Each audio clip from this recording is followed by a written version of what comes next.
Hello, friends. We're back. We had some I can't talk. Technical difficulties with Fusion. It needed an update. It was taking forever. So we're good. I'll wait till a few people get on. I don't want to know what's new. And we'll get rolling. So let's see here. Might open up Facebook in a new window. Make sure I don't miss anything. Got Bella hanging out tonight.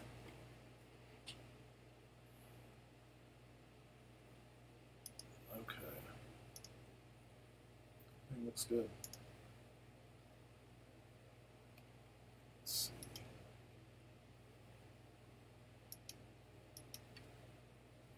There we go. It's a little slow.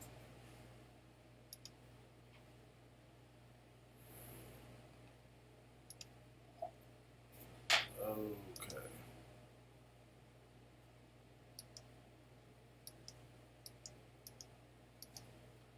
No, that's not what I wanted.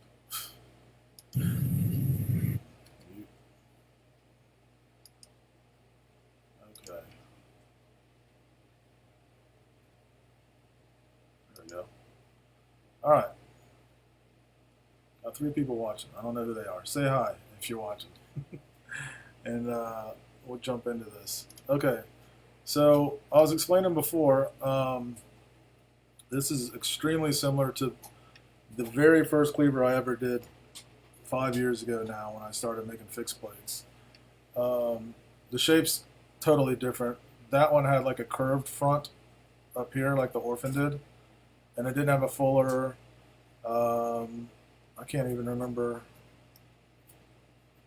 Jeez, I can't even remember if I had a hole in the end of it. I don't think it did. Um, but anyways, I'm going to make this one more like my folder, the Orphan Evo. So we're going to change this fuller to look more like the Evo. I've named it the Evolution, this one. And the Evo has like a triangular hole up here, and then a different shaped fuller. And another thing I wanted to change that bothered me that I didn't. Sometimes you get deep into designing or building something and things just like um, you can't see the forest for the trees basically. But I don't like the fuller distance. I don't like that it's different from the bevel to the fuller and from the spine to the fuller. So I'm going to even that up a little. So we're not going to use any of this. Let's see. I think I'm going to use this sketch. But what we're going to do, I'm going to show you really quick, and then we'll get into some folder stuff, how to do this. And a lot of this stuff can transfer to other things that you're going to do, so it will be extremely helpful. All right, so one thing, I want the triangle to parallel, obviously, this line and this line, the top and bottom, and then this angle here. So the way I'm going to do that is I'm going to draw a straight line from here to here.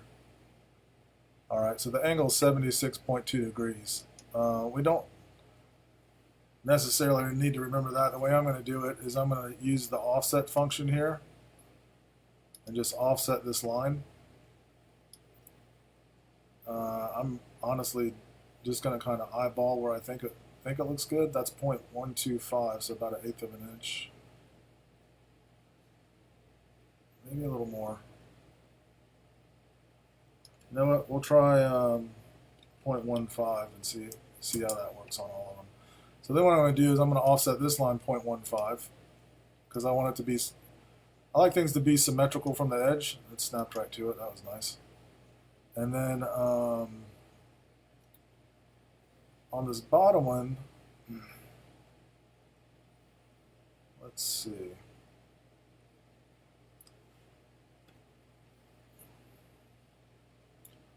Well, one thing we know, see that, I think this space needs to be a lot greater, so let's try 0.2.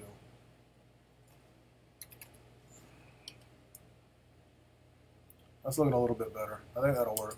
So what we want to do is we want to change this to 0.2. See how it's 0.15? Just double click it, and then 0.2. There we go. That's looking a lot better. And then we'll know more once we get it cut out.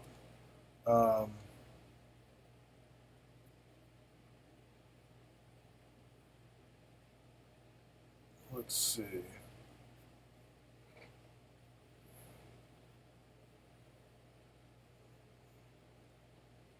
Let's offset. Sometimes it won't let you offset an offset line, which is kind of weird. And if somebody knows the fix, see that? One or more selected curves have already been offset, which is weird. I wish it would let you. But it's not a huge deal. We'll just offset this one. Now, here's something interesting, and somebody asked about this on another function. See when I'm trying to select that line now, and it's selecting the whole blue outline? That's because chain selection's selected right here. We want to turn that off.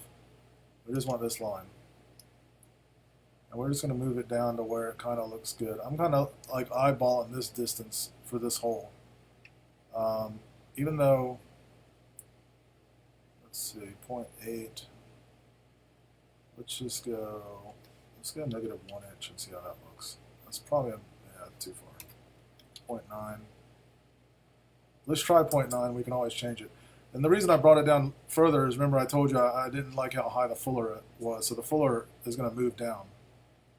It was on this line here. We're going to move it down some. Let me check questions real quick. Will this have the channel like the smaller blades?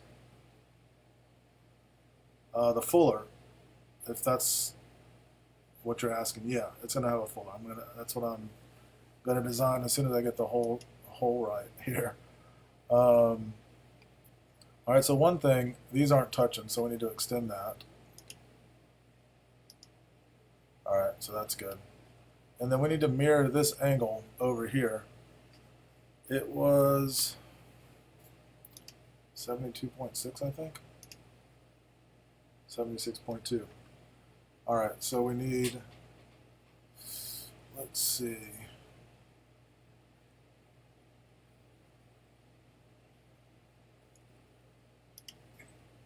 Math. 76.2 is going to go this way. We have to go this way past 90. So let's see if we can do it in here.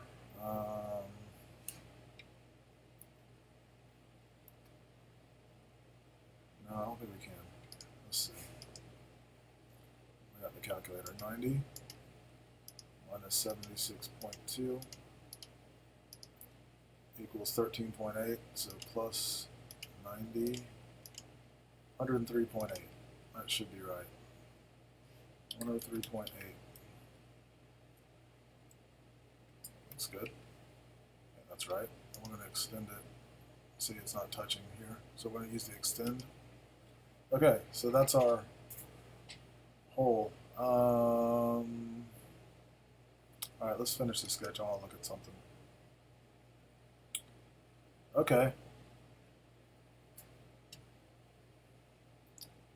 I'm looking at the distance from this to the fuller, which I like. And then I want to measure that. I'm using the inspect tool right here. I want to measure that. I don't know if it's going to let me because it's a sketch line. And no, yeah, it's not going to let me. But what we'll do is we'll go ahead and extrude it. Well, actually, we can get rid of that now. Delete. Go ahead and press pull, or press pull and extrude are kind of the same thing. Okay, cut that. I'm going to save it. I'm going to look at it. All right. All right. Now let's measure it again. I think it's selecting the sketch line. So we're going to turn the sketch off. Inspect. 0.1. That's a little tight because I definitely want more than 0.1 from here to the fuller. So let's adjust that. I might be able to do it without going into the sketch. I'm just going to drag it up a little. Yep, okay. And that looks better. 0.149. All right. let's do something real quick.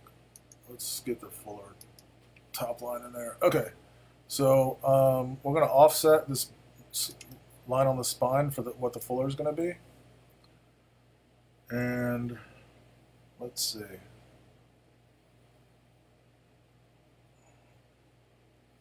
We know this line's 0.149 off. If we put this 0.149, it's not going to, I don't think it's going to look as,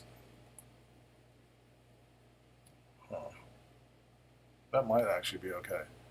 All right, let's put that there. Let's extend it.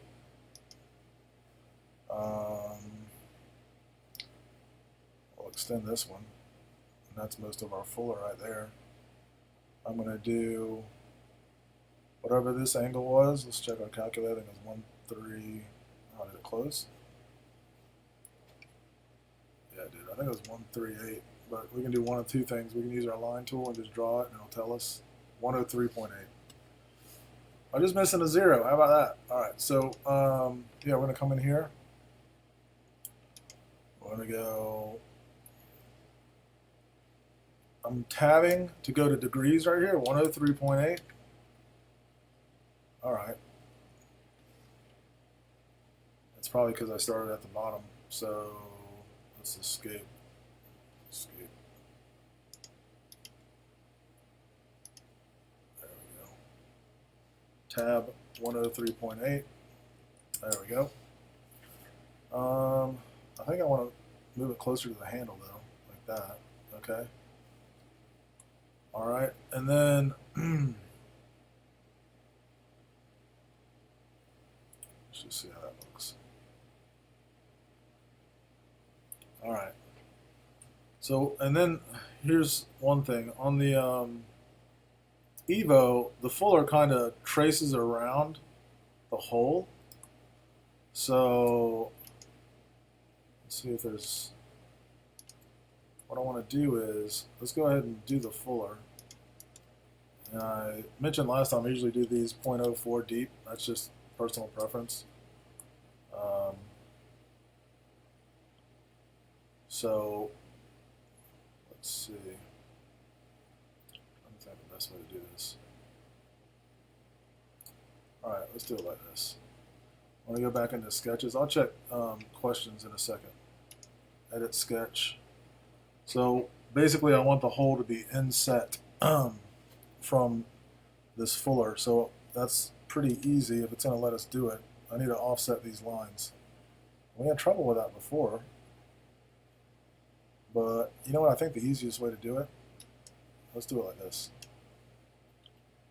We're going to create a new sketch based on this. So I'm just going to select this piece right here and create a new sketch. And then we can go in, see what chain selection does. Selecting everything. Okay. That's the only thing it's not going to select over here. So one way we can do it is we can select these, you know, like this. And I want to go in maybe 0.045 or 6.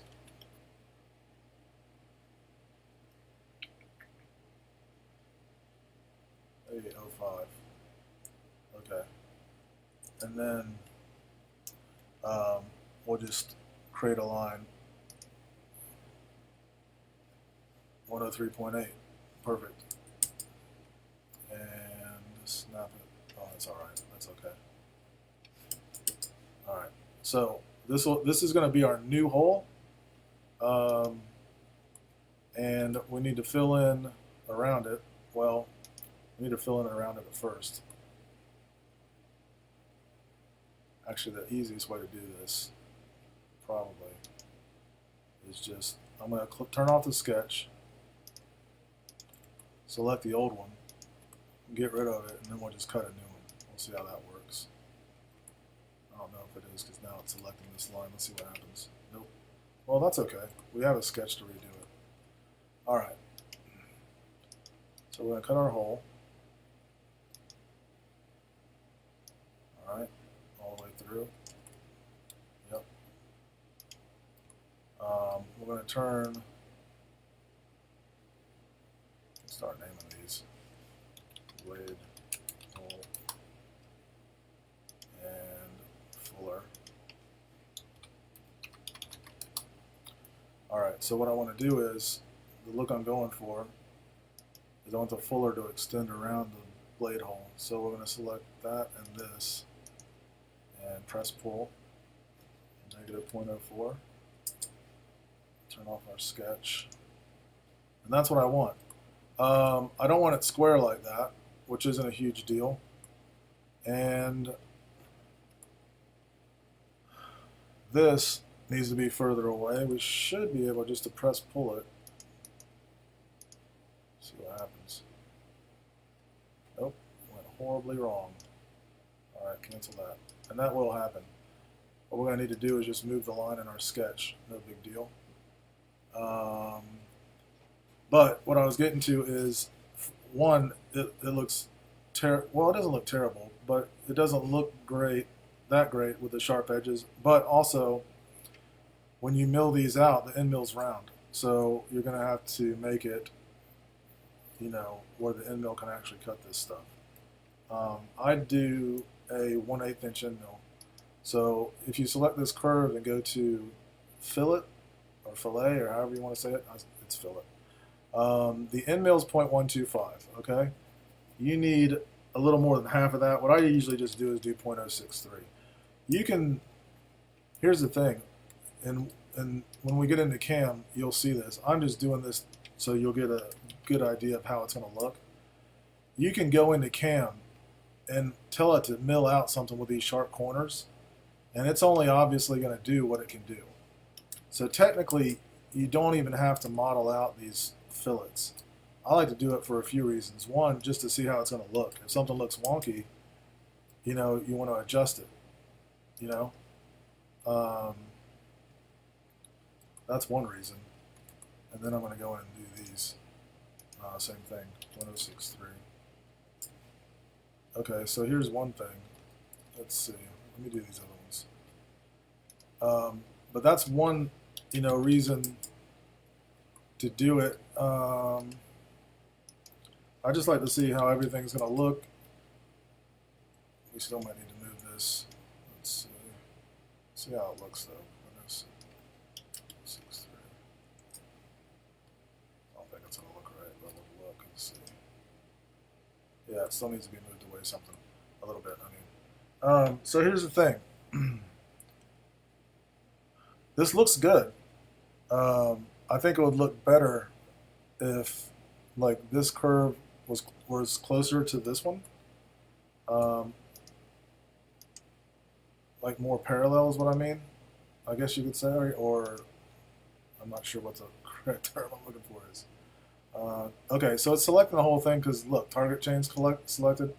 So click off that, and then, well, I don't know why it's doing that now. That's weird. All right, I think you're gonna have to just go back in once target chain's deselected. Nope. What the heck?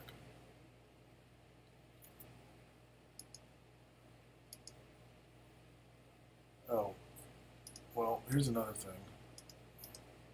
If we select this, check this out. See how these 3 hash marks are above that?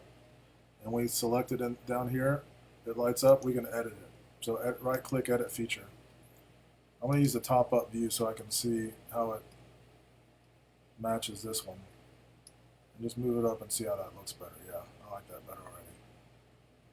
And since we're going, larger, it's not, the end mill's not going to have any problem with that. Yeah, that's good right there. Okay. Hit OK. That looks good. Alright, this is still bugging me, so let's go back into our sketch. Oh, we might not have to. We might just have to drag this back a little. And on this, I'm kind of eyeballing it with this side. Let's see. I have to actually go into it because when I let go, it didn't. There might be constraints that are screwing us up. Now that's the one problem. When you go back in, you don't have the hole because the hole was made after the sketch. And I run into some problems. I moved the whole thing because we offset off that one. Okay. So we're going to have to do it like this. I'm going to undo that. Alright. And then we're going to go into the blade hole sketch. And well, there might be a different way we can do it. I might be just be able to press pull this side a little bit. It's not going to let us. Okay, that's fine. And the reason it's not going to let us is most likely the constraints that are on it, or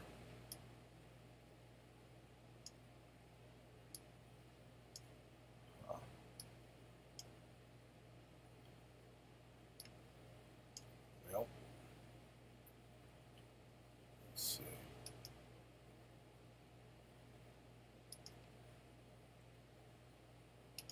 I'll trim this off first. Oh, I trimmed the whole thing. Nope, I don't want to do that.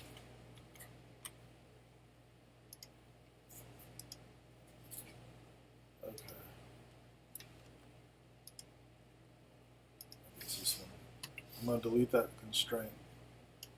Still won't let me move it. What the heck?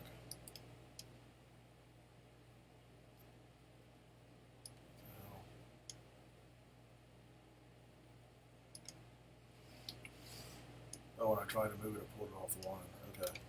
So that's not the right constraint anyway. Alright.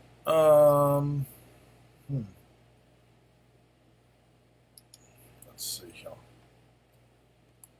Let's get rid of these and see if that'll let us press pull it then. I think that might be what's causing us not being able to. But we're gonna see here in a minute. Press pull. Yep, there we go. So the fillets were causing us not be able to move that. It almost snapped to where it needed to be. That looks about right. 0.05. Let's try that. Because that's what the offset we did over here. And let's fill up these and see how they look. 1063. Alright, we're almost done with this one, guys, and we'll get on to the 1063. Okay, let's check it out. I'm using the middle mouse button to scroll out. Okay, that looks cool. It's a little bit different than the Evo triangle, but you know, doing different stuff's good. I like that it, you know, follows this same angle here, you know, so you're pretty much stuck with the shape it makes. The Evo is smaller up here. You know what's funny though? Looking at it, there's less room from here to here than there is from here to here. I almost want to, I almost want to change it.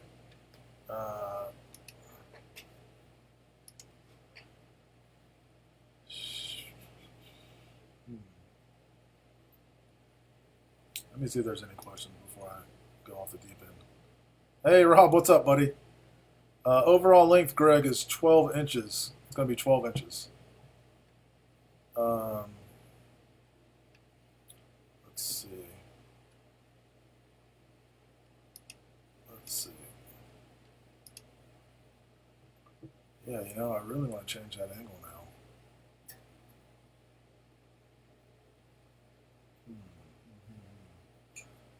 Well, let's change it in the blade hole if we can. I don't think it's going to let us. All this stuff's constrained. One thing we can do though. Let's see here. I'm going to eyeball it. Zoom it out and eyeball her. 108.6. That looks really 108.4. Yeah, something like that. Alright. So this might screw everything up. Let's just trim off these old lines.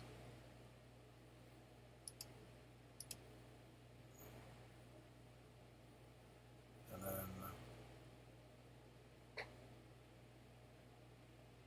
okay, 108.4. That is a weird shape, so it's requiring some math I usually don't have to do. Let's go from here. Tab 108.4.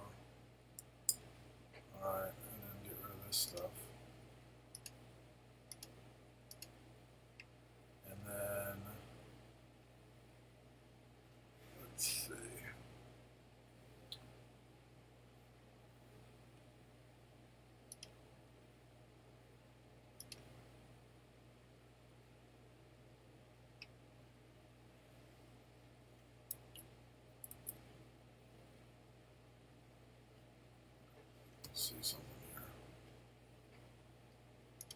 Far.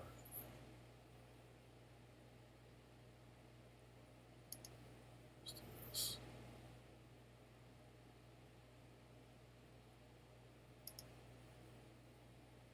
Okay. 184. I'm just trying to. What I'm trying to do is figure out an easier way to figure out 0.184.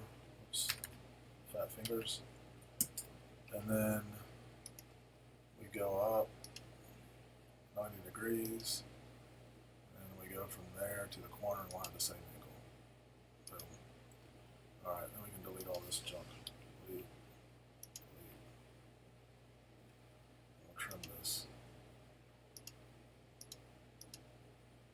All right. Escape. Finish sketch. Oh, cool. I honestly wasn't sure if it would have updated it correctly without screwing anything up. So it did. So that's awesome. So what we're going to do is we're going to turn that off. We're going to fix the fuller, and we'll pretty much be done.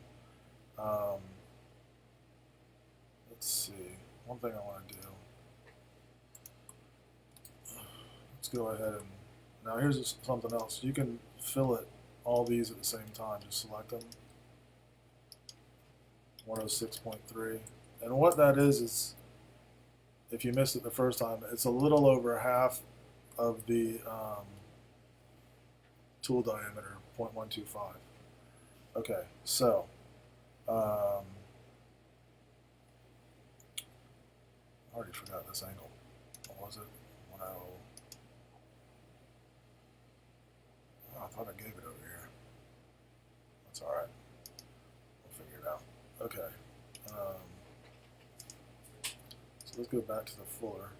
Edit this sketch so it matches it. All right, so we lost the hole. Yep.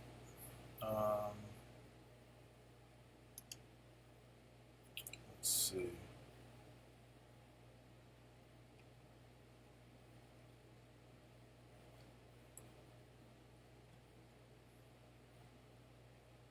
This angle is wrong too. That'll be easy to fix though. Let's do that real quick, and then we can worry about the rest. Alright, so we did like the last one. Come out here, 0.184.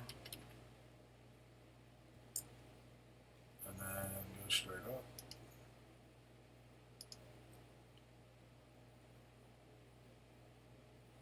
It's not snapping at 90, so we're just going to go tab 90. And then we'll trim all this out.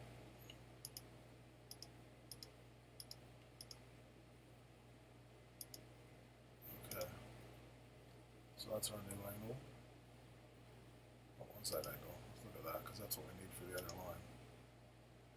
107.7. Alright. So, can we modify this one? Yes. 107.7. There we go. We can't do this one though, but we can do what we did with the other one. 0.184. And then hitting the L for line this time, going up. Tab 90. And then, what is this angle? 74.2. Okay. And then deleting all the extra. Don't need any of this.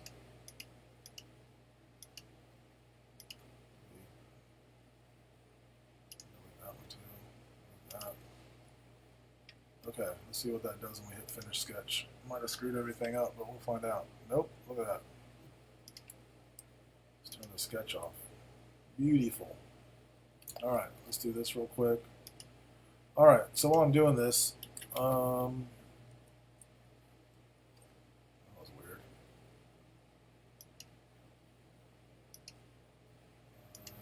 Okay. 106.3. Let's look at that real quick.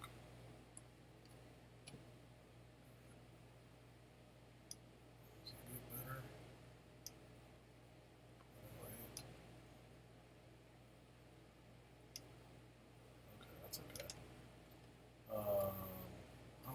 angles off. What the heck?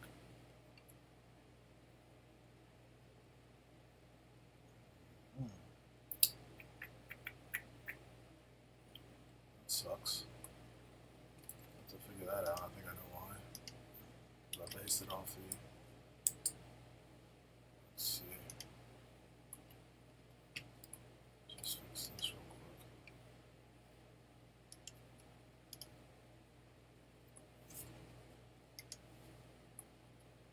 So anyways, with design especially, there's a lot of back and forth. There's a lot of figuring stuff out. That's good. We just need to fix this angle from on the fuller. So, edit sketch. One of the things that makes it hard is this hole doesn't show up when you do the fuller sketch, and this is something that is a issue and can make it difficult when you're doing folders, and you'll see why when we get into that. So when I edit this, and I don't know if there's a, I honestly don't, well, let's see.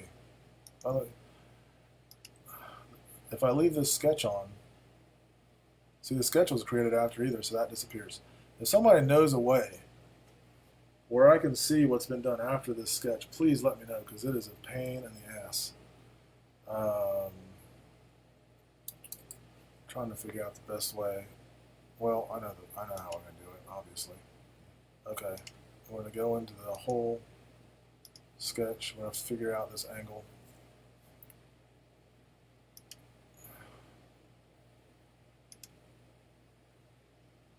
$71.6. And then we'll see if we can edit sketch.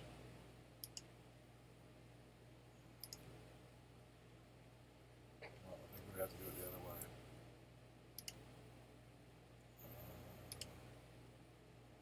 Is that going to work? Yeah, that'll work.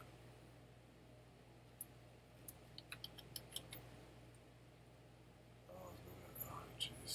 Okay.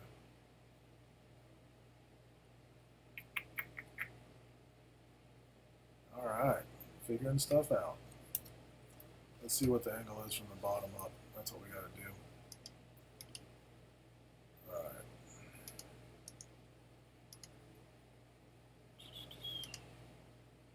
All right. This is the angle. 108.4. All right. 108.4. So start at the bottom, go up. Tab. 108.4. Perfect. And we'll just trim off this. And that should give us the right fuller. Yeah, there we go. We just have to fill up the corners. We should be good.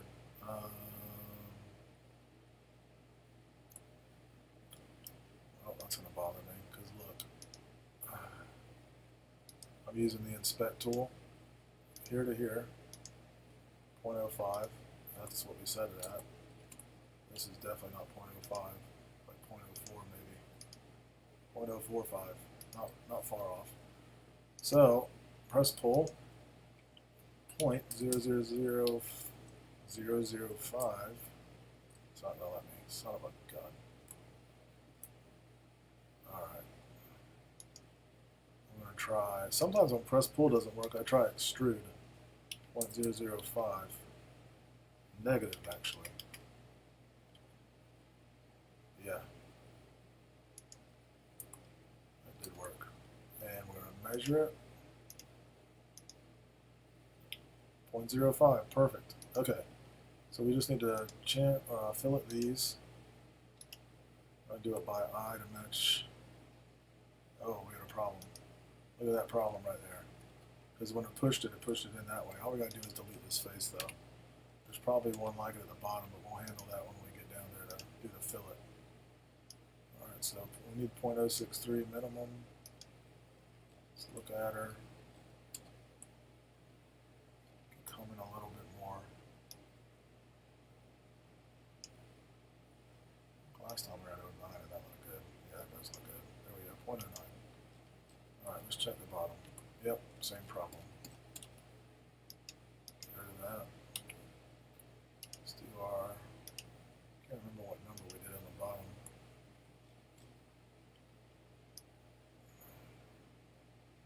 Look at that, almost 0.092, 0.1. I think that's better. Yeah, let's see how that looks. Alright, we're going to save it. Save often, guys, seriously. Okay, that looks pretty good. Honestly, I'm looking, okay, we got to fill up these, but something's bothering me. I do not like this curve here. I'm going to get rid of it. I don't like that either. It needs to follow the dealio. Let's look at our forward sketch, yeah.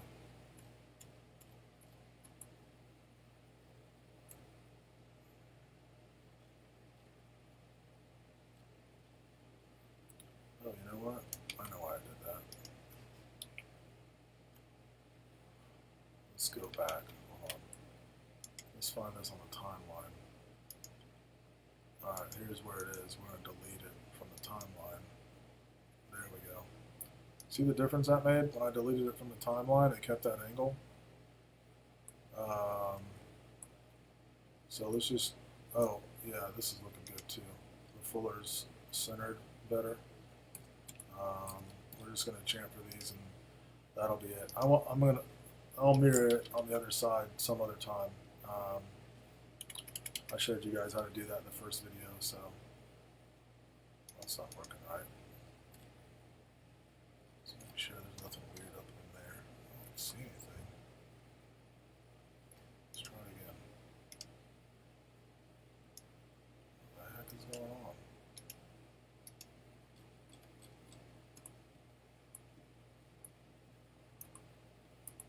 Something weird might have happened when we, let's see. That one's working all right, 1063.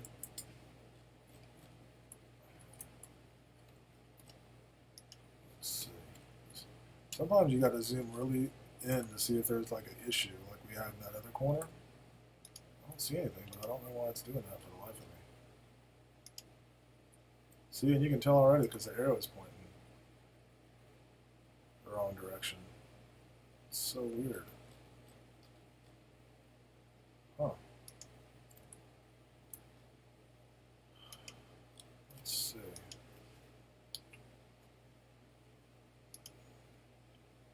Like I said, these don't have to be modeled. It's still doing it. It's freaking weird, man. It's going the opposite direction. That's really weird. Alright, so I'm just going to leave it and move on. But anyways, there's our new fuller and our new hole.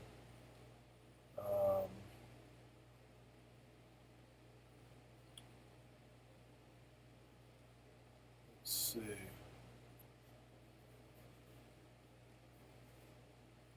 See if you guys have any questions. Nope. Okay. That's alright. Alright. These look good.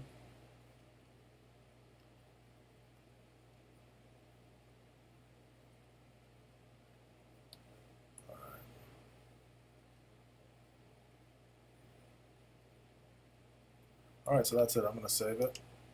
I'll finish it up later. If anybody's interested in one of these, I'm going to do a limited run. Message me. Very limited. ADCRV2 G10 handles. You can upgrade the handles if you want. And an optional Kydex sheath. 12 inches overall. Just shoot me a message.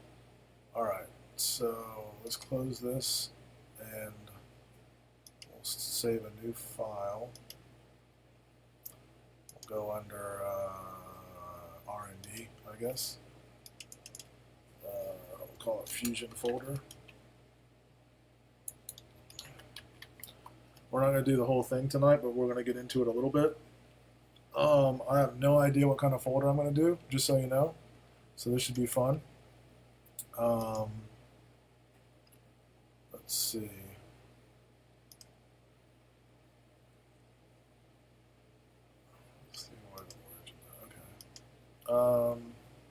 So anyways, I always start with the blade. I the heart of the whole knife is in the blade. The lock's in the blade. The detent's in the blade.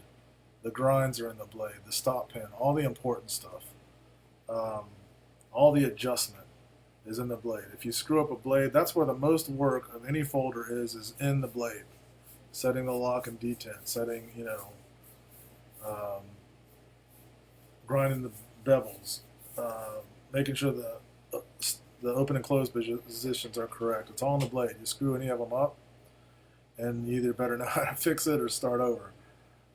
So most of the time and money and everything else usually is in the blade, except for finish work. But then a lot of finish work can be in the blade too, of course.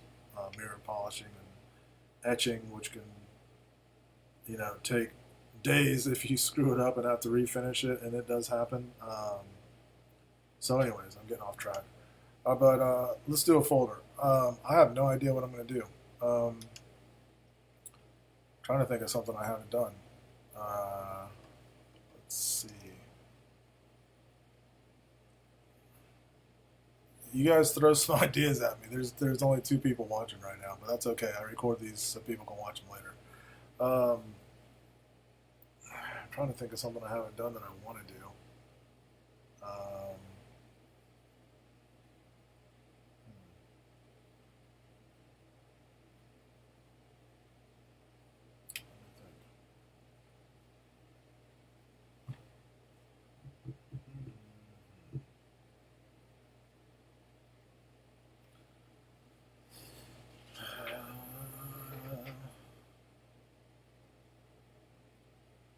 Think of something that I haven't done.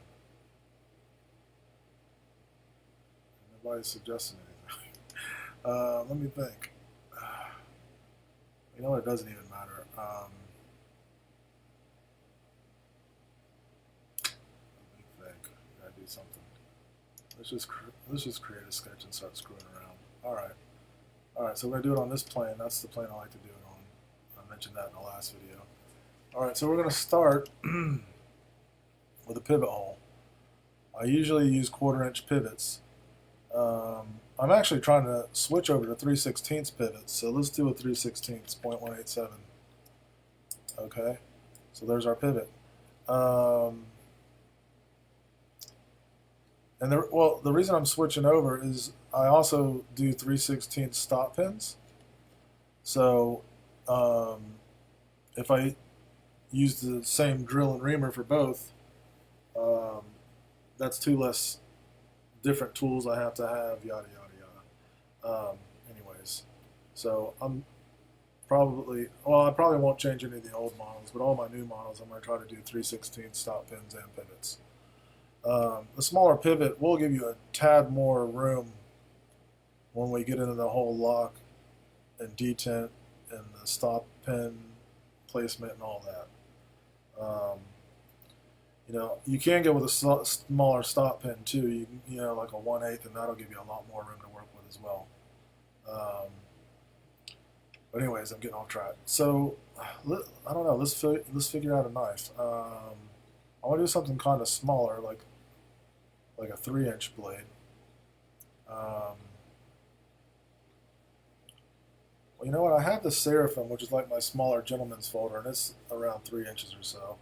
It's funny, except for a select few of my knives, I can never remember the exact dimensions. I always have to look it up on here. All right. Hey, if you're watching, say hi. I don't know how to tell who's watching, so there's 6 people watching. So let's do like a small gentleman's folder, but something a little bit more aggressive. Kind of like my Warnot, like a Warncliffe, maybe, or even though I hate grinding them, maybe a gentleman's Tonto, maybe. I don't know. I really like Warncliffes. Let's see if we can come up with something innovative. All right, so this is the center. I want to kind of keep this one smaller than my normal stuff, so let's do like, let me see my ruler here. I always keep a ruler by my, yeah, let's do something, let's do like a 1 inch wide blade.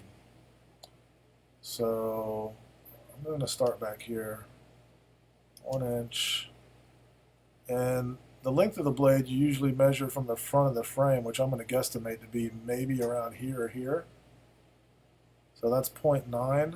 Let's go 3.9. That looks really long. Maybe we'll go smaller. Maybe we'll screw it. Let's go 3.4. Let's go, that should be a 2.5 inch blade. So what I'm doing right here is just, let's check this. I'm hitting D for dimension. Yeah, so with the 0.9, yeah, 3.5. So we got 3.4, because this is all going to go inside the frame, and then 1 inch wide. Okay, so what I'm going to do is just use this as a reference to stay inside of, basically. And I'm just going to do something simple for right now, and then maybe even like a sheep's foot. Not a lot of people do those, I don't think. Let's try that. Why not? I've never done a sheep's foot. I'm just throwing some lines in here, see what happens.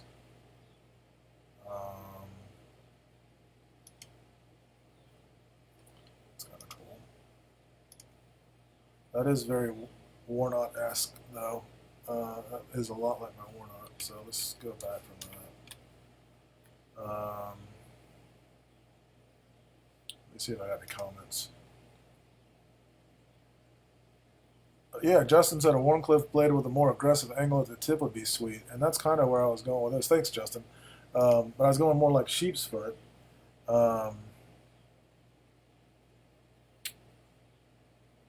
Let's explore this sheep's foot option real quick. So one thing I'm going to try, let's start from here. And maybe see, like go really far back almost to the frame. Oh, that's interesting. That is an interesting shape. Let's check that out. Yeah, it's less sheep's footy now because you don't have that curve. But I like it. The frame's going to be somewhere in this area. Let's just put... Alright, so here's one thing. The one downside is I don't know the diameters for the 3/16 stuff as well as I do the 1/4 inch. So let's look at that real quick. I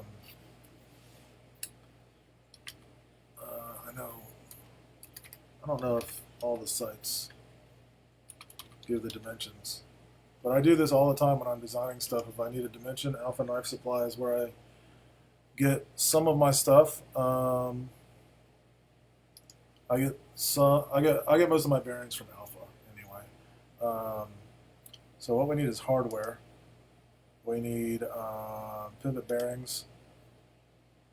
We need 1/8 inch right up here. Or no, 3/16. I'm sorry, guys. All right, so there's the OD. There's the ID. There's the ball diameter. So we're going to need all this, so I'm going to leave it up, and I'll show you why later. We won't need the ball diameter until later. That's for the bearing pocket. But we do need the OD. So 0.382. You want a little wiggle room. A slip fit is 0.003004. So if we did it 0.385, it should be good. But, you know, the OD's probably not super precision. I'll probably go 0.39. And I guarantee a bunch of guys go 0.4. If you're buying counter bores to do these, not normal size, popular sized counter bores are cheaper, and counter bores are expensive. A good carbide tipped counter bore is probably a little over $100 or around $100. So if you get a more common size, they're usually less expensive. So 0.4 might be the common size counter bore. or whatever. So what you want to do is figure out a common size. 3/8 is what, 0.3875, I think. So that would be a good one. Um, and that would leave plenty of room. So we'll just do 0.388. Whoops. Okay. So C for circle.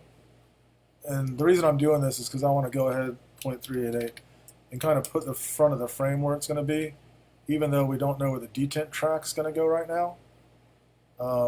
We know that the bearings are going to at least be here, so it's going to have to come out further than that. Let's look at something really quick. 2.5, 2.5. Okay. So, and I'm not saying the front is going to look like this. I'm just putting this in here temporarily. All right, so just come to here. All right, that is probably going to be more than adequate for the stop pin track and everything.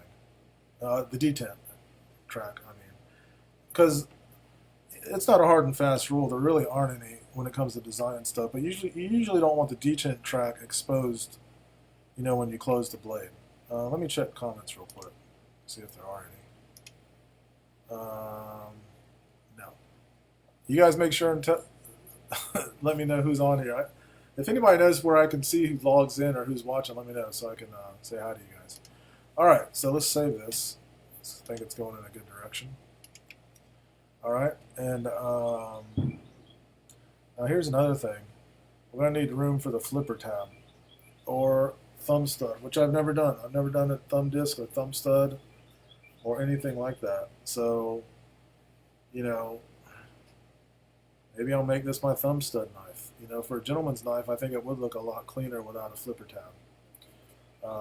Which we can add that later. So let's just pretend this one's going to have a thumb stud, I guess. I'm liking this shape. I just want to add something to spice it up a little.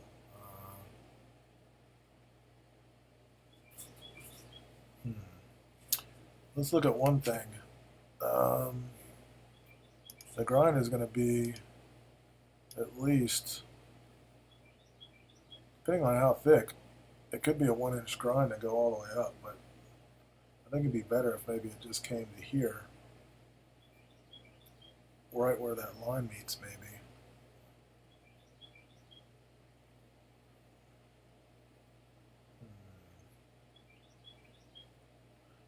You know what? I think a high grind looks really good. Let's try just 0.8. So let's say that's how high our grind's going to come. The reason I did that is because I want to add something, and I want to see where the line of the grind is, because sometimes when I'm designing, I play off, the grind lines and other things. Like one thing I do is the sweep angle here. If I can, I try to get it to match the shape of the front of the frame. I'm going to save this real quick. Let me check questions too. Okay, we're doing good. All right, so this is straight. I feel like, let me trim this up a little so we can get a really good look at this thing. I feel like maybe jumping up here or something. And I gotta remember, I gotta keep room for a thumb stud too. And that placement will depend on the frame section down here and what's going on there. Let's see.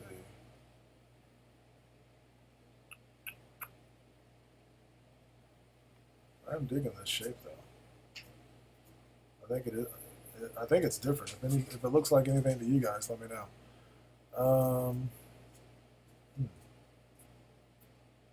I don't want to put jimping because I think it would interfere with the thumb stud placement, because I'm not going to be able to put the thumb stud into the bevel. It's going to have to be in here somewhere. So I don't know. Maybe I just leave it. Let me look at it.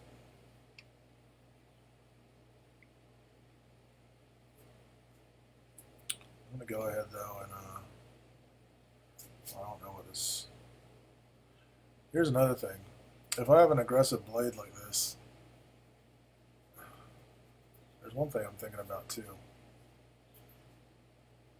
I'm going to try something really quick because something's bothering me. I'm going to delete this line.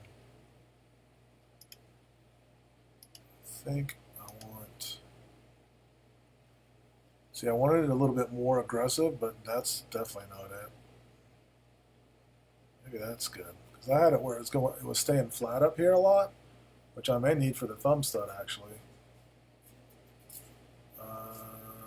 Well, I can always alter it. That is a little bit more aggressive, though, because you can see this is coming out of the end now. Let's see. Yeah, that's... Well, shoot. I don't know. That might work. I want to see how much room's here. I'm going to use inspect. So it's 0.20. Jeez, that's not a lot for a thumb stud. Put a thumb stud in. Might have to bring the grind line down. That's interesting. Huh.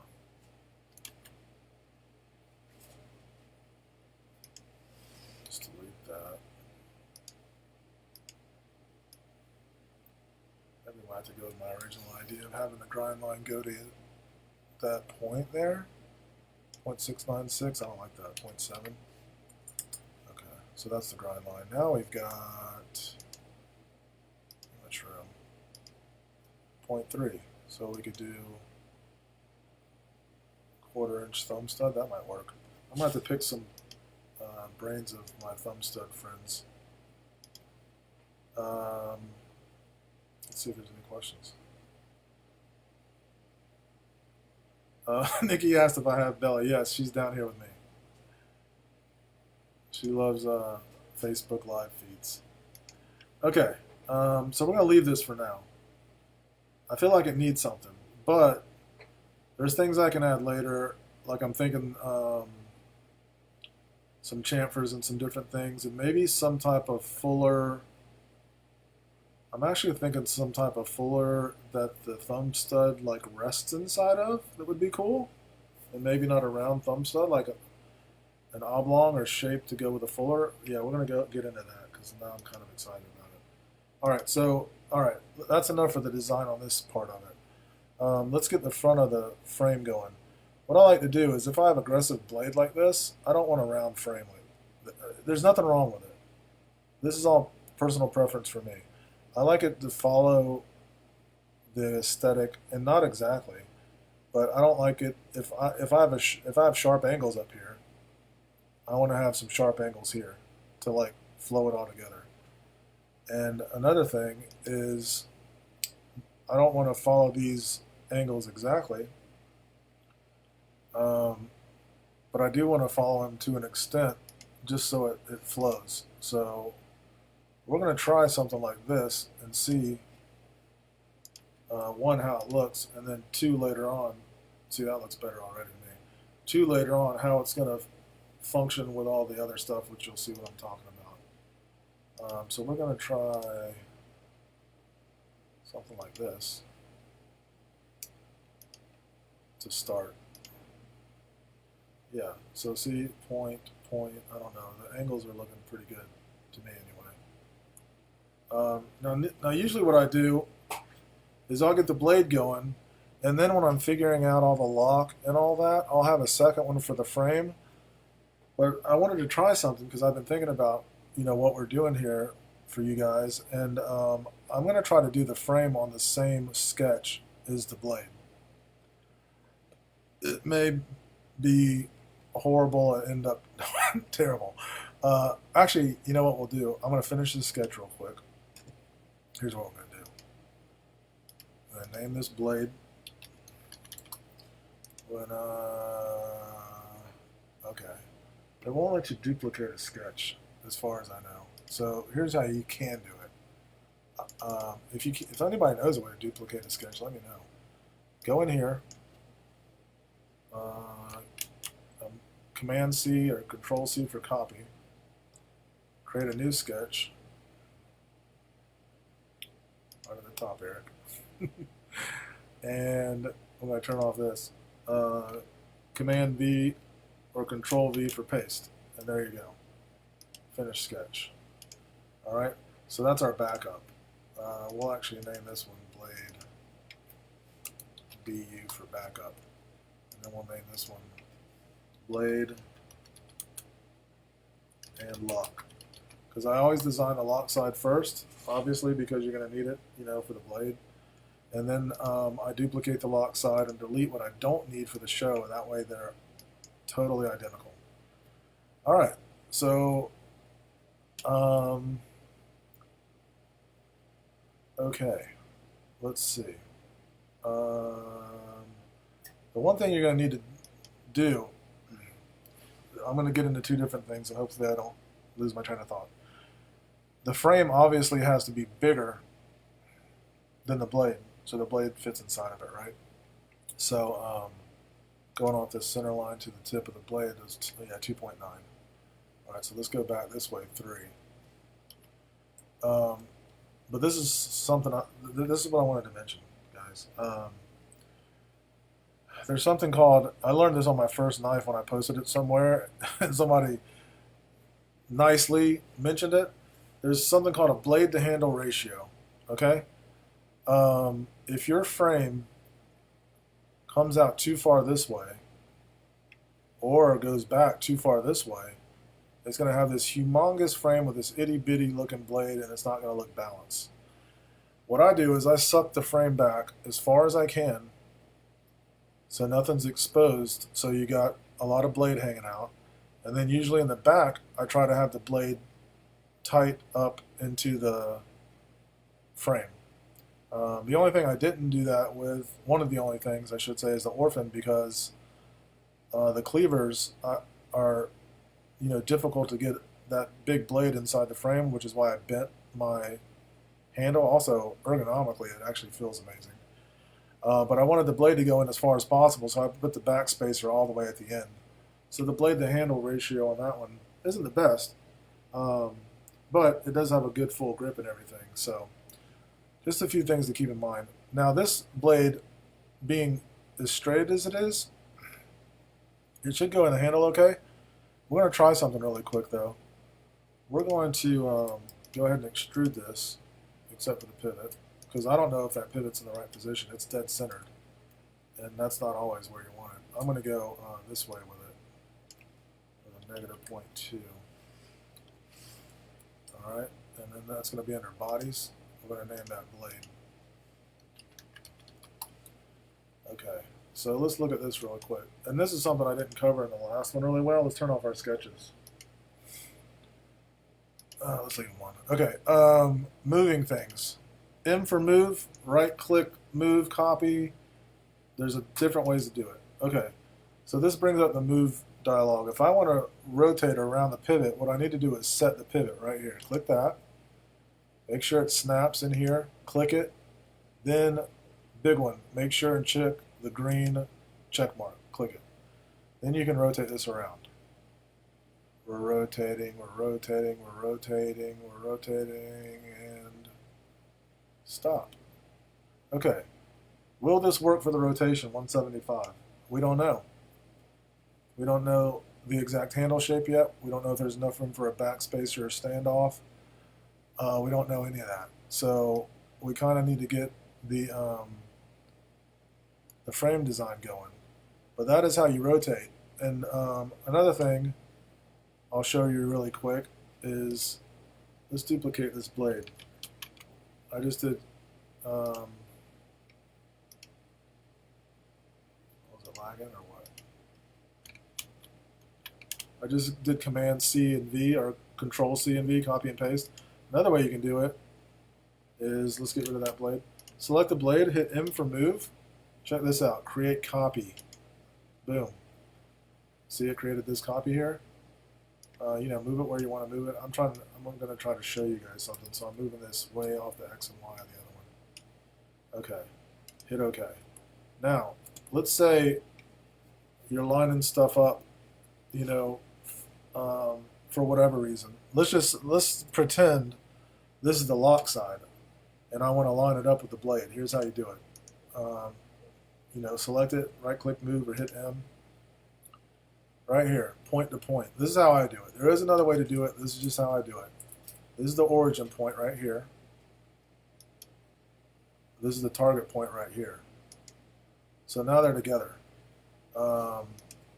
Obviously, if this is the lock side, we want it up, so we'll move it up 0.2.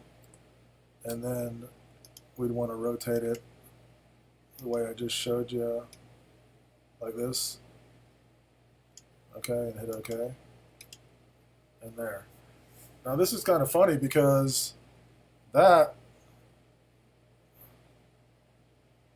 would be a pretty good frame. Let's check something out. I hit M for move, set the pivot, rotate it, and obviously it's going to fit right in there, which it can't do on a normal frame. It needs to be, unless the frame is going to come above the spine line, there won't be any room for a backspacer. So you're going to have to leave it out a little bit, like this. That's probably enough room for a small backspacer. Or, let's see, 170, maybe 172 to split the difference. That's more than likely, maybe 173. Yeah. I'm going to guess 173 is going to be real close depending on our frame design. So let's cancel that. We'll get rid of this, and we'll go ahead and save it and design the frame a little bit, and then we might get into the lock stuff tonight, we might not. Let me see if we have any questions. No. Okay, cool. All right. So, with the frame, I kind of wanted to go with more of a streamlined, sticking with the gentleman's folder look and not go too crazy. One thing when I was looking and thinking about it, let's get into, like I said, we're going to do the blade and the lock on one sketch. I've never done this before, so this will be interesting to see if this works out okay. I mean, one thing that I was thinking about when I was looking at it is doing something like this. I'm going to go, see how that turns into a square? That means there's a point there. See that? Thinking about coming off this, doing some type of, aggressive. Now see, there's a problem because I'm really liking that. And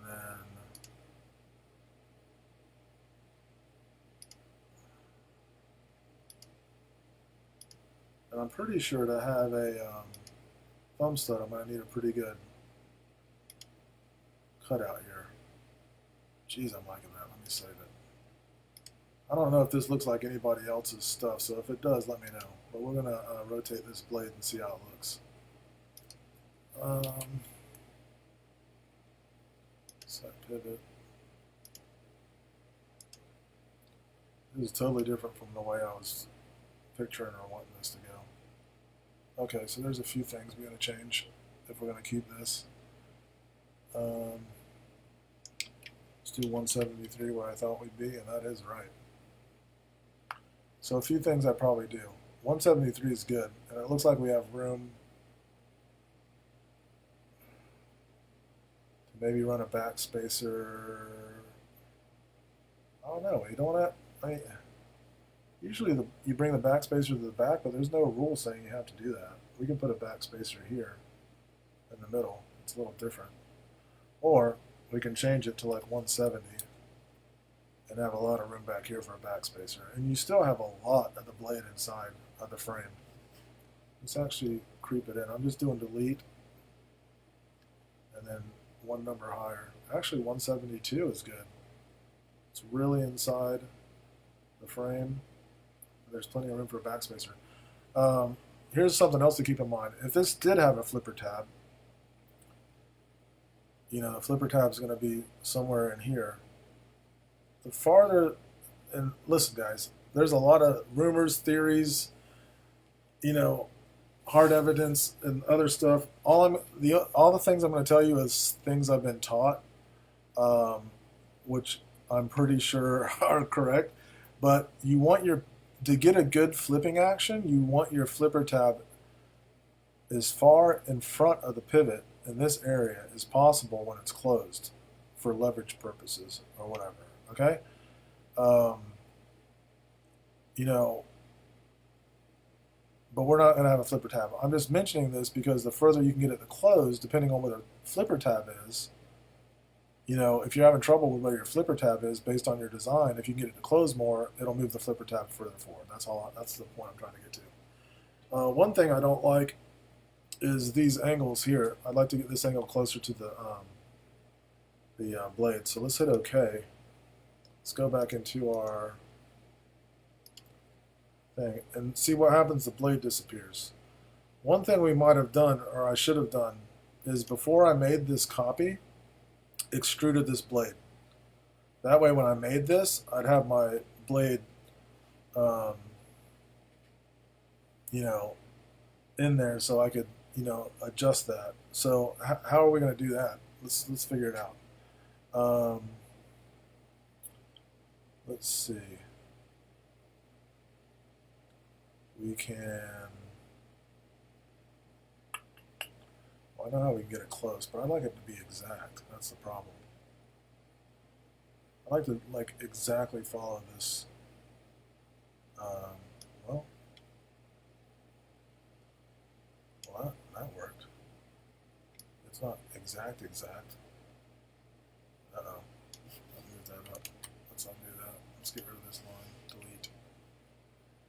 Okay. There we go. That's looking good. Now, you don't want the point of the blade too close, obviously, to the back, so we might have to compromise on the distance. Let's just go over there for now. So that's good. That works. Let's save it. See if I have any questions. So for now, unless this looks like somebody else's knife, that's going to be our rough frame. Let's get our blade back. You guys, I don't know if anybody remembers how much we rotated it, but we'll figure it out in a second. I think it was 172. Let's see, 172. And that is going to come into play. Yep, 172. That is going to come into play in a second. Sometimes I'll usually do it in the thing here, create a sketch, and come on, Fusion. We're going to do text.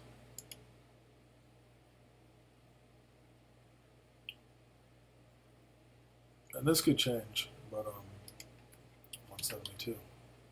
And I'll show you why in a minute. And let's just make it bigger. Not that big. Alright, so 172 is our rotation as of right now. That could change. Alright, so let's hit save. Good.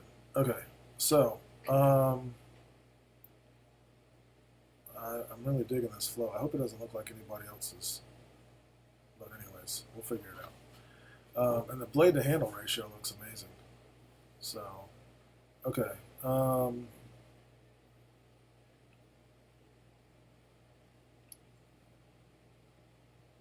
that looks kind of cool too. That's going to change the closed. Let's see. You know what I'm going to do? I'm going to make a copy of this blade. Oops. Move, create copy. And I do this sometimes. Set pivot. And then rotate. If you know what axis you're rotating around, you can go over here. And we are rotating around the z-axis because that's straight up 172. I had that idea to thin this out in the back, and when I did it, it looked really good, but I just wanted to make sure the blade was still inside. Yeah, I'm kind of digging that. I'll leave that there. Oh, wait a second. It didn't make a copy. It does that sometimes. but that's okay. That's really weird. Maybe I forgot to click create copy. We'll just make a copy and make that the open, and we'll rename it. And we'll 172. Okay, so this one's going to be blade open. This will be blade closed. Okay, and save. Okay, and then you can turn those off if you need to or whatever. Alright, so I'm really liking this. Alright, so let's get into it. What is this 172? Why did I have it put up here? I'm going to save it real quick. Let me see if there's any questions before I get into this. Okay, so what I'm going to do now is put the stop pin track in. I like to do that first because it helps you see where your lock's going to fall in here, okay? And the way I do that is I use this tool right here, Center Point Arc Slot. It's under Create, under Arc, okay? Center Point Arc Slot. So you click that, and there's going to be some playing around here. You start at the center point, right here at the pivot, right? You go out. Make sure you leave room from here to here. I'm going to put it somewhere right here. You normally, and this is a pretty hard fact, you want your stop pin at least above your pivot or in front of your pivot. The way it was explained to me is from a triangulation standpoint with a lock that's down in this area, you want it in front of the pivot, okay? You don't want it back here or over here. Okay, let me clarify. If it's an open stop pin track. If it's a closed stop pin track, that's a whole different animal. We'll cover that some other time. I've only got 2 knives like that, so. All right, so I clicked here. I went out and I clicked where I think the stop pin's gonna go. And then I'm gonna go around, guess how many degrees? 172. Gonna click, and then I'm gonna drag this out. It's gonna be a 1/16 stop pin, so 0.187. And I'm just looking to see if that's going to work for me. It's super close to the edge of the frame. Let me just make it finished up here. That's not good. It's not good from. It's not that it's not good from like a mechanical standpoint or anything like that. It's not good because if I want to do a heavy chamfer or contour, but mostly a chamfer right here, you could run into some issues. So sometimes you can, okay, see that's not working. If I try to move it from that point, it's screwing everything up. So let's undo that. But what I was trying to get to is sometimes you can edit it. Now, see like there, it is letting me rotate it around, but it's screwing with my my size. So basically, usually you just have to redo it. So we're just going to undo it. And I wish I would have made note of how far this way I went. I have no idea. I think it was around 0.292. Okay, so we're going to try it right here. 0.292, 172, click, 0.187. Okay, so that's good, and this is good too. There's a little room between the bearing pocket. Now the bearing pocket is going to be in the frame. The stop pin track is going to be in the blade. But there is a little room between the two, so that's good. But the bearings ride around this section. You know, they don't go all the way to the edge. The reason I say this is for some people that put bearing pockets in their blade, you're probably going to want a little bit more meat here, most likely.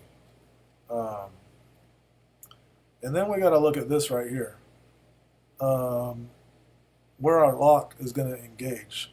There's not going to be, this being an open stop pin track, there's not going to be any material from like here all the way over, you know, to this section somewhere.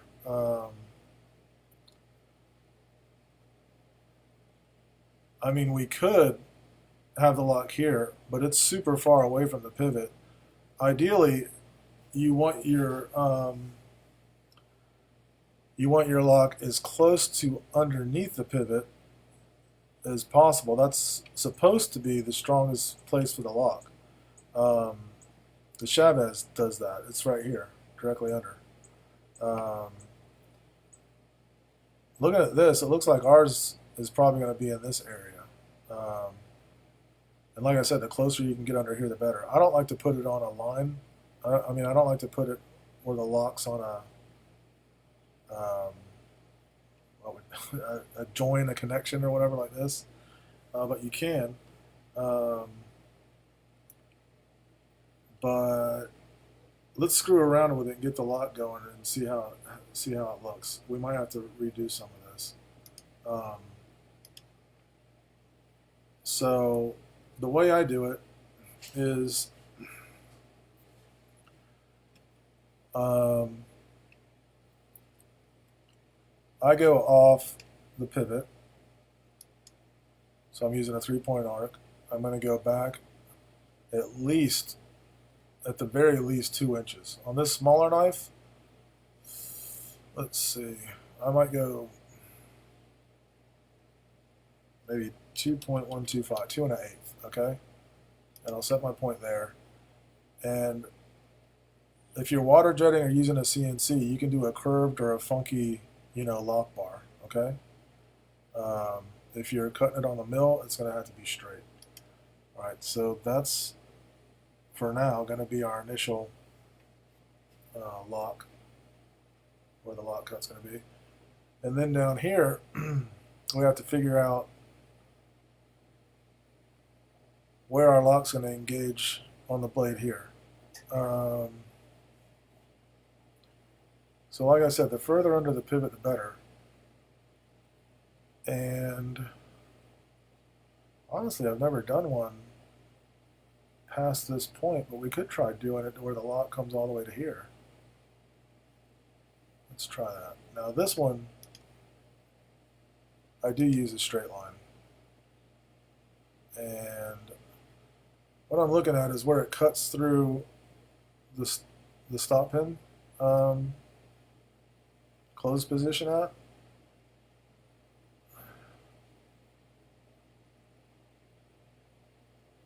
Let's see.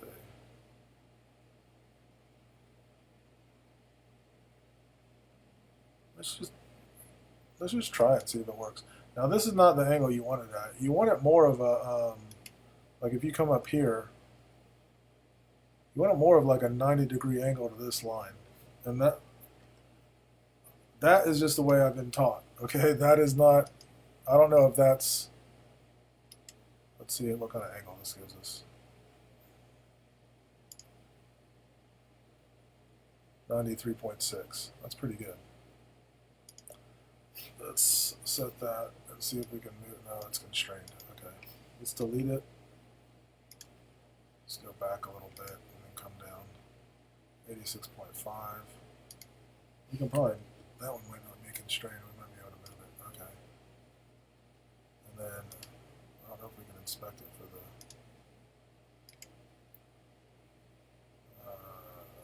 okay.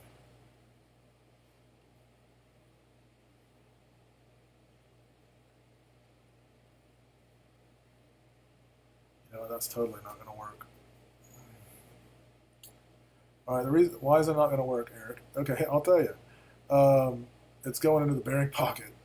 Duh. I got to move it out of the bearing pocket, so it's going to have to be back here more. That dropped down a little. I don't like that. Let's move it up some.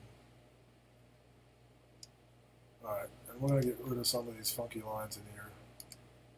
Actually, undo. I should have just selected it and deleted it. You get too much stuff going on in here, man. It's a nightmare. I'm going to redo. I'm just going to delete this and redo it from our new line here. Because I didn't like how. Okay. Let's just go to. Whoops. 2.125. nice curve. Okay, there we go. All right, and then what I want to do, this isn't done yet. We're going to trim this up. Actually, I'm going to trim, ooh, yikes. Let's do that. Let's make a line here, connecting this. Delete these. Oop, we need that one. Let's extend it. There we go. Okay. All right, so it's not going into the bearing pocket. It's in the stop pin area. This would be where our lock would be. One thing I'd like to do, just because it looks better, is give that a nice curve. You can probably go, I already see a problem we're going to run into. Let's see, 0.15. All right, so here's the problem we're going to run into that I see already. Your detent track. You want your detent to jump onto the blade as soon as possible when you close it. So if I put my detent track or my detent ball down here, that's not going to work, period. I made that mistake on my very first folder because when it's opening, it falls off the blade in the stop pin track. So the detent's going to have to go in here somewhere. What size is the detent? Well, one way you can do it, let's see if there's any questions, sorry. Jason asked what my announcement was. I'm doing a small pre-order on those fixed blades I designed last week. If you're interested, message me. Super small. Let's see. Okay. So, hardware and bearing balls. And there's different size. I use 0.0625. So this is a press fit. So I just modeled it. I use a number 54 drill to drill it, so I know what that, But when I model it, I just do it at like, 0.06 or whatever, just so I can get a really good idea. So 0.06. And we're going to move this around. I'm just putting it there for right now. Okay, first of all, you don't want it too close to this edge, okay? Like this, because when you press the ball in, it can deform the titanium, and the lock is right there, so that is no bueno. So you want it back a little bit, and you want to make sure it's going to clear the stop pin track, and you want to make sure it's a decent distance, from here too, especially if you do any chamfers or anything. Which I like to do, especially on the inside and stuff. It can get close to this. So, honestly, this isn't the most ideal. This is the most ideal place to put a detent ball if you wanted to jump on your blade quickly. But this is a prime example of using a smaller stop pin. If I used a 1/8 inch stop pin, it'd bring the lock area down more, and I can move this down more away from the edge to get the chamfer I want. So this is some of the issues, and I'm not going to say problems, because this is what always happens when you're doing this. You're robbing Peter to pay Paul, trying to squeeze everything in. So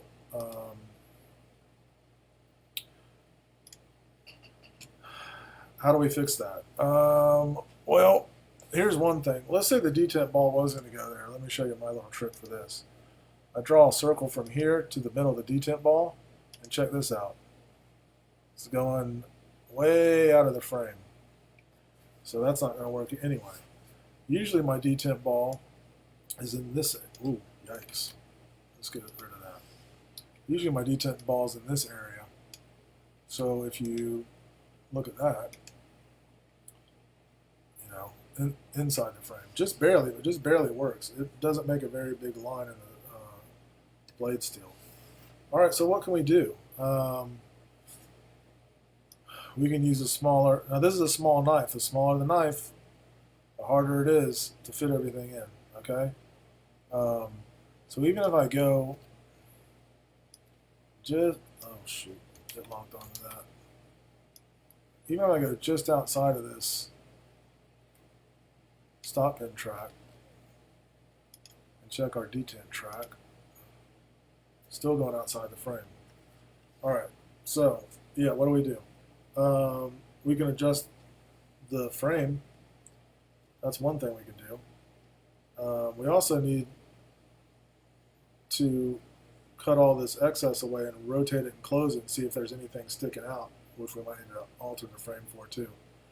But as it sits right now, unless I don't do any chamfers on this knife, which I might not, you know, maybe I'll do this one. I don't do a lot of contoured blades. Maybe I'll contour this one. And, you know, I like to do a little inside chamfer to release the lock, but I don't have to have it come, you know, I can have it come just right here. So that might work.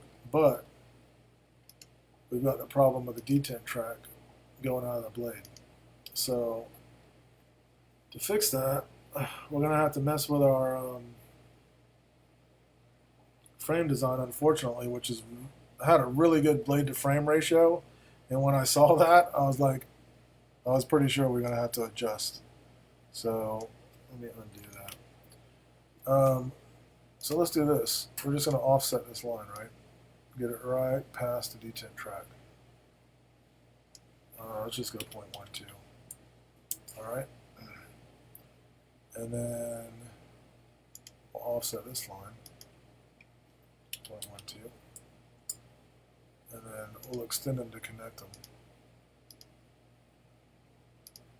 Okay. And then get rid of the excess. All right. So that brought it out pretty far. Whoops. I'm going to trim this one. Okay, so that brought it out pretty far. Yeah, you know, as you can see, obviously, I messed with our blade to frame ratio. Let's trim this up. All right, something's not connected because this just turned white. So let's figure out what that is. Oh, it's probably this. I'll probably just delete this and then extend that one down. Yeah.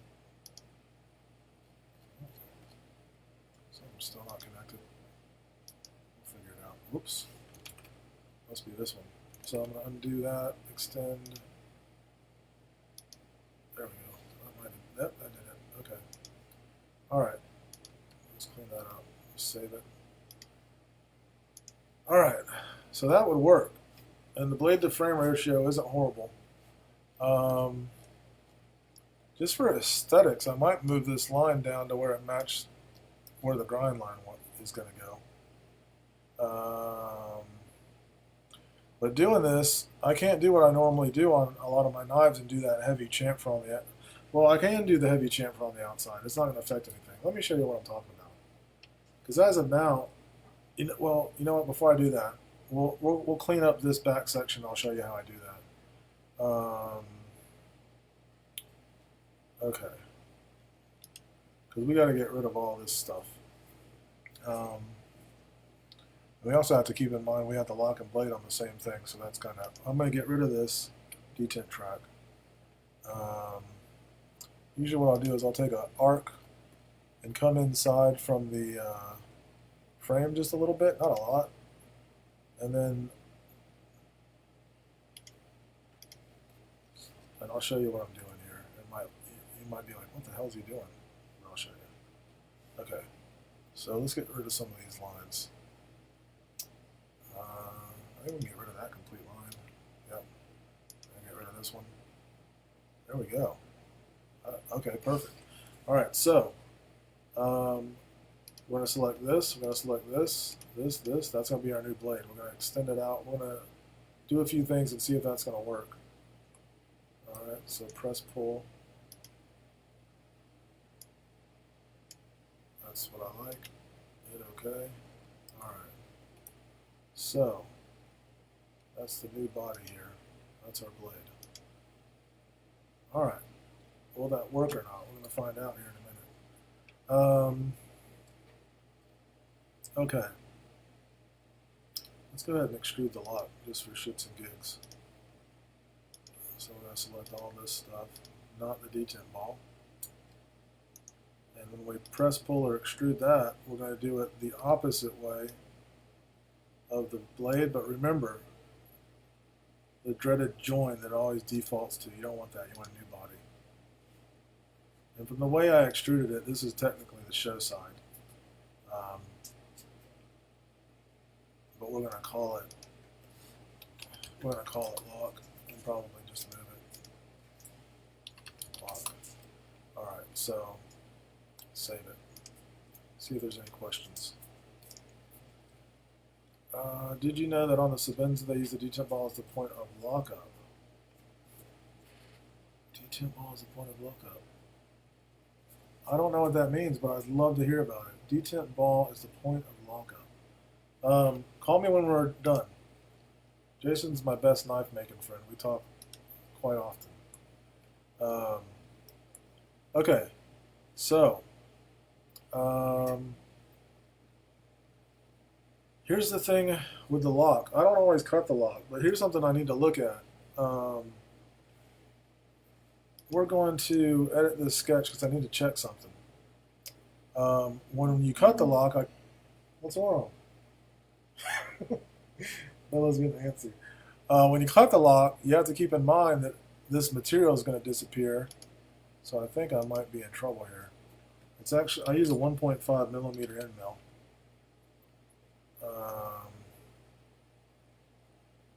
What the heck? It usually lets you type in.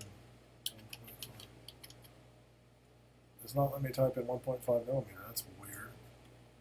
Alright. I'll just do it like this. Hey Siri, what's 1.5 millimeters in inches? The answer is 0.05 That's right. I knew that. Just for the record. 0.059. 0.059. Okay, so there's a problem.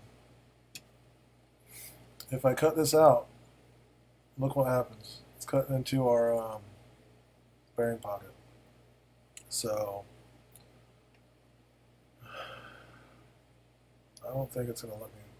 Yeah, it's screwing with that if I move it. See how if I move it, it's constrained to the frame and screwing with it. Let's undo that. I do want to keep this though. Actually, watch. Hold on. I'm going to offset this whole thing. Whoops. Offset the whole thing 0.059. So it's there. Alright. And then we're going to offset this line. I think that'll do a 0.025. And then I'm just going to delete this, extend these two till they meet, and then trim that, and then fillet this. I think I have 0.15. Yeah. So all this is going to go away, but I think that's going to give us the room we need. Oops. There we go.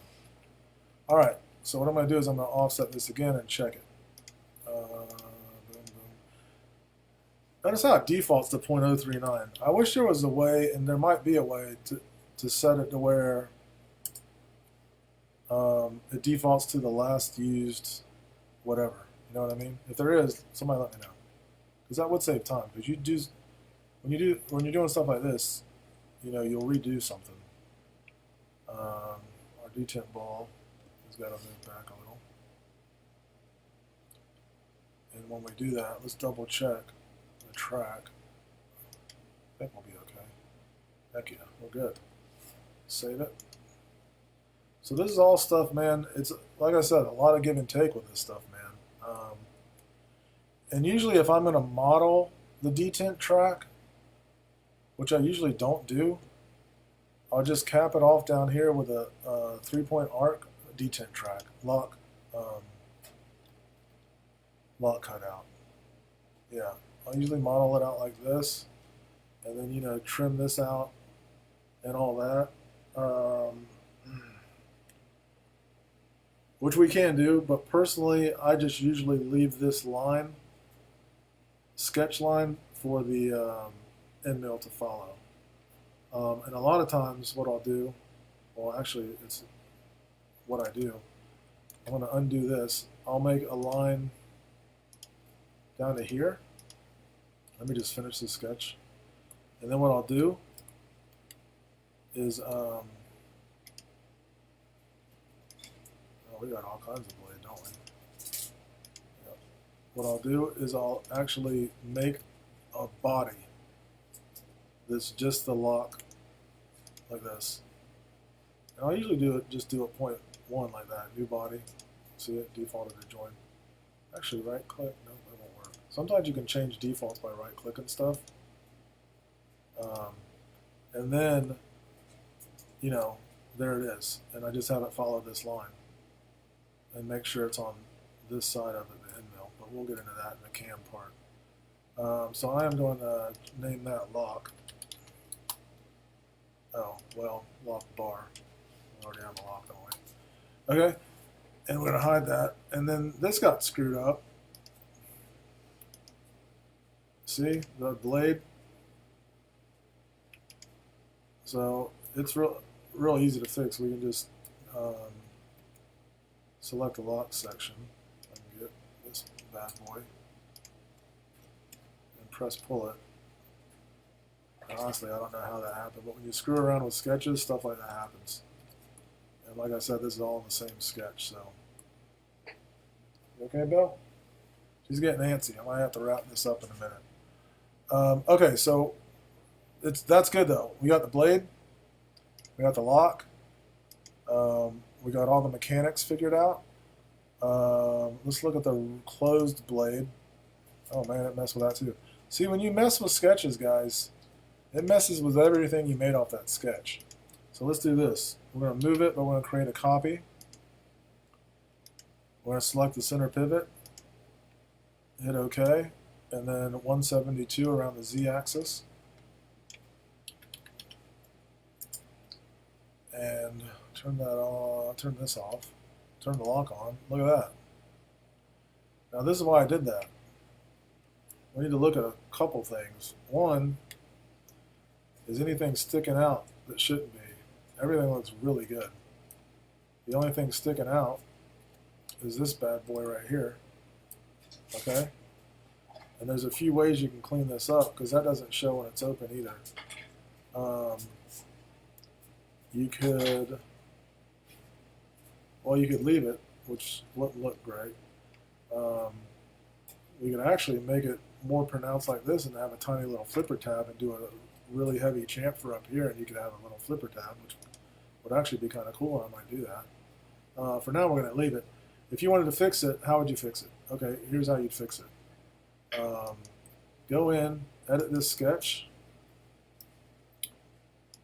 and just create an arc where that piece was. I do this a lot. And then check this out. Select that. Boom. Slice it right off. Alright? So it's gone. Now another thing that bothers me is this. Where it's sticking out here. So one way to fix that is to make sure that this comes all the way back here, or probably a better and easier way to do it is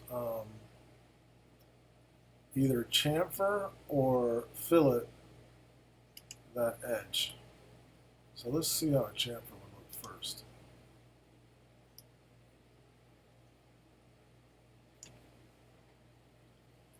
That looks pretty good.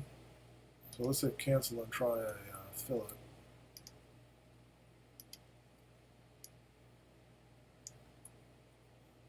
That looks pretty good too. And this will definitely be more comfortable, obviously. But I still don't like that transition at all. What we really need is probably extend this out. Now we could do it like this. We could select this and press pull it. I just have a feeling it's going to have to go way out to get the look I want. Yeah, see that? It's going to have to go way out here, and then it's giving us an error. and that's gonna we have to fix this issue here. So we're gonna cancel that.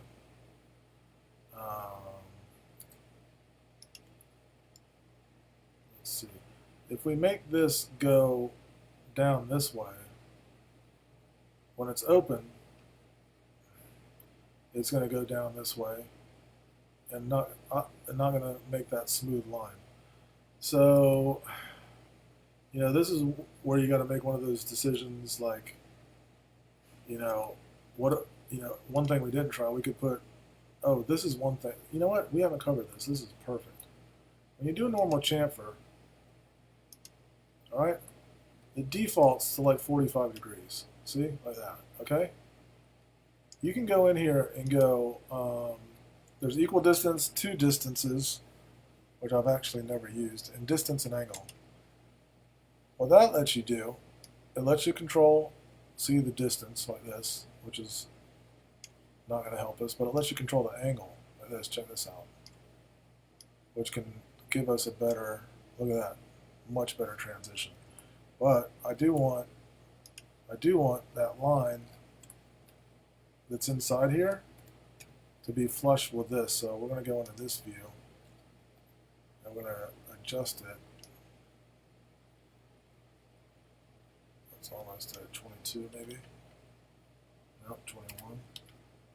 Perfect, like that. All right.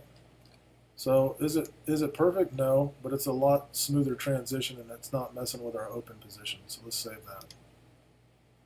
All right. So real quick, I'm going to show you something real quick. Okay. And overall, that worked pretty good for doing the blade and the backspacer on the same thing. I mean the blade and the lock.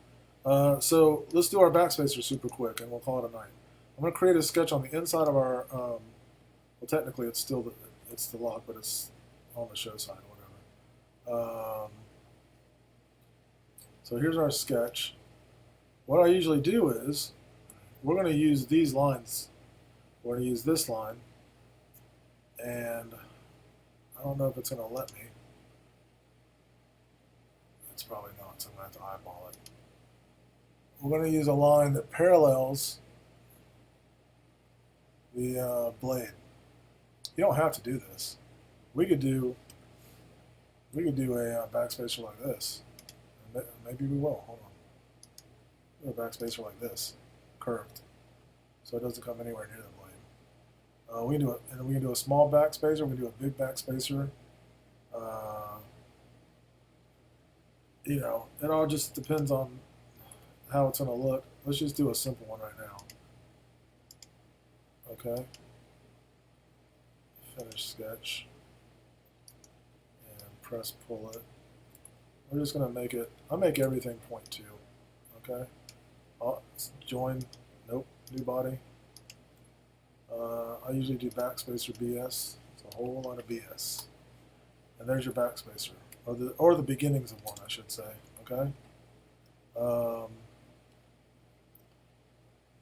One thing you have to keep in mind is if you're going to do where the screws are going to go.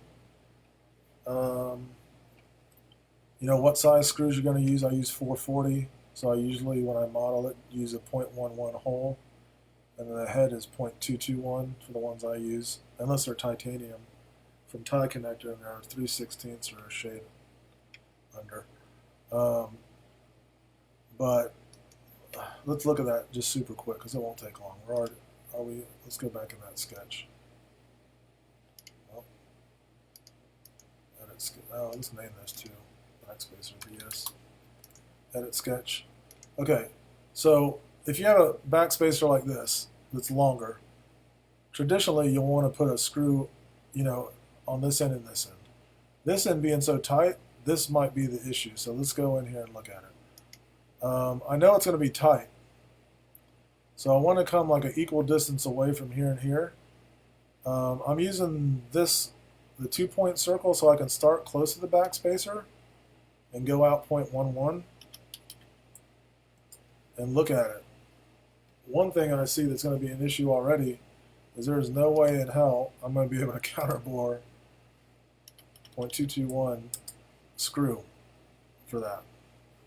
So what are my options? I can use a 256, and that'll give me a little bit more room. I can use the titanium screws, which are 3/16, but that's not going to work either. I can move this closer to the edge, but obviously you don't want it too close. The only thing really is to move it inboard more, like this.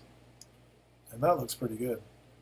Of how that looks, though, I really don't want to put another screw down here, so I'm thinking of opting for a smaller backspacer, or I should say a shorter backspacer, 0.11. And that's the thing. Sometimes those decisions are based on, you know, how the screws look or how the screws fit. For me, anyway. I mean, we're gonna do 187 on these. Okay. Whoops. Yikes. 0.187. How about that? Okay. And then I always like to make sure that they're an equal distance away from the edge. So one easy way I do that is I just offset this curve here and put it right in the middle of the one that's already set, and then just snap this to it like that. And then they're a perfect distance away. It doesn't matter that the head's overlapping, it just matters that the screw itself is inside the backspacer.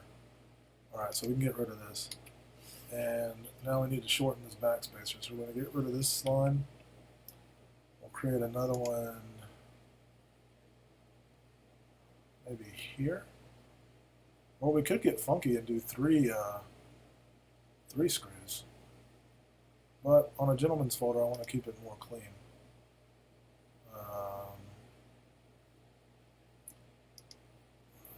Something like this, maybe. And another thing, let's see how that looks. Let's finish sketch. That should update. Yeah, it did update it. Okay, let's turn off the lock. We can go ahead and extrude these holes through it. And oh, here I'm going to show you something. I turned off the lock. I'm going to hit press pull, but watch this. I'm going to turn the lock back on. I'm going to go two sides. And I'm going to press pull the backspacer. I'm going to press pull the lock at the same time. Alright? And then, that looks good. I haven't thought about which side, well, I do know which side the screw holes are going to go on. They're going to go on the show side, which is this side. So the way I'd counterbore those really quick is just make a sketch off of this side real quick and do our 0.187 again, just so it's on top of where we want to do the counterbores. 0.187.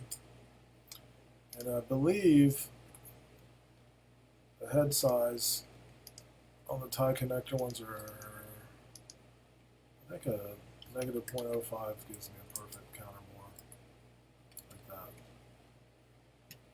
And then, oh, while we're in there, let's edit this sketch. Oops. We'll call this one CB.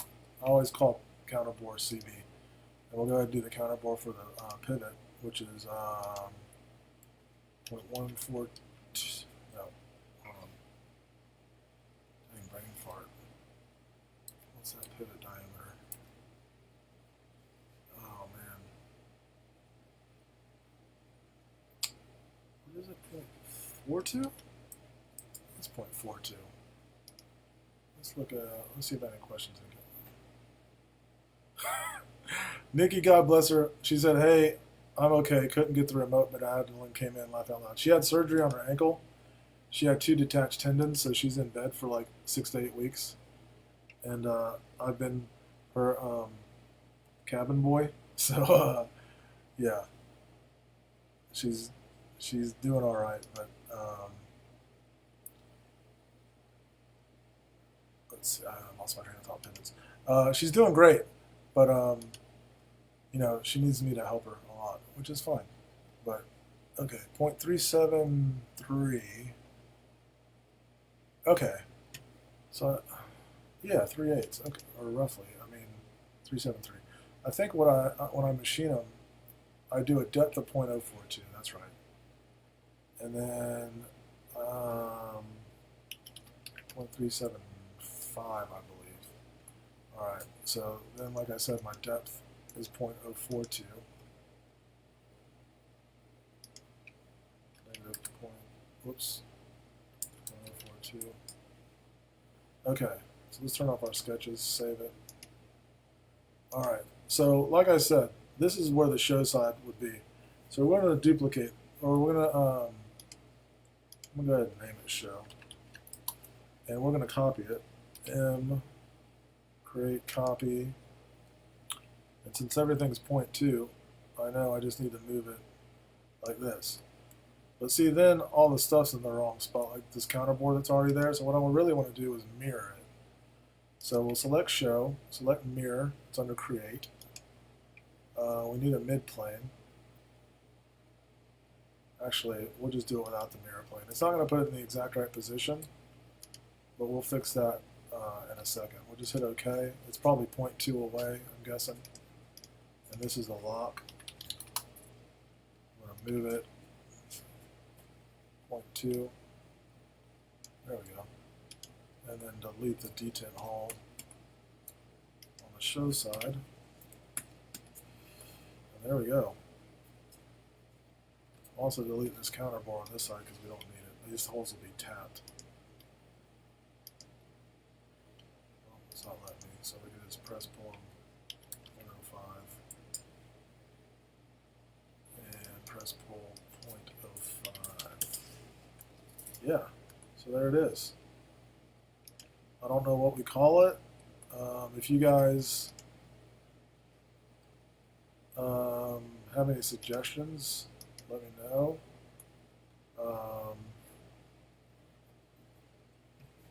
I'm gonna take a screenshot now. Let's see something really quick. Let's do the blade bevel super fast. I just want to see what it looks like. All right, so let's edit this sketch. What I'm going to do is a curved line that kind of follows this line. Like I said, I like to do. Yeah, that's good. All right. Ooh, that's not good. See how it's, remember, slide it out. There we go. All right, so we're going to go in. This is 0.2, so we're going to go in 0.09, which will leave, once both sides are 0.09, I'll leave 20 thousandths on the edge. And I showed this last time, but you just select this, fill it 12 inches, because that's what size wheel I use to grind it. And then you select this one. And this is a preference thing. But once it gets ground, you can make it really deep like this, and then when you grind it, you're going to take all that away, which is good. So you don't want it like this, because you'll never be able to grind it right. Bring it out, I don't know, right there maybe. Okay. Now, I didn't make that. Shoot. I gotta get rid of this piece. I don't know if I can delete it. Yep, cool, awesome. All right, so there's the blade bevel. And then like I was saying, I think it'd be really cool, probably chamfer this edge. 0.06. That's not going to work. Cancel. Maybe this one. 0.06. Yeah, I don't know about that either, especially with the thumb stud. That looks pretty good.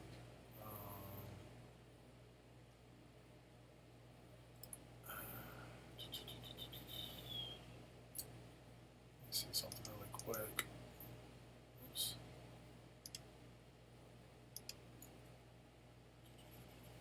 Oh, that's what's screwing up. You got to put it back on equal distance. Now the chamfer should look okay. Oh, that doesn't.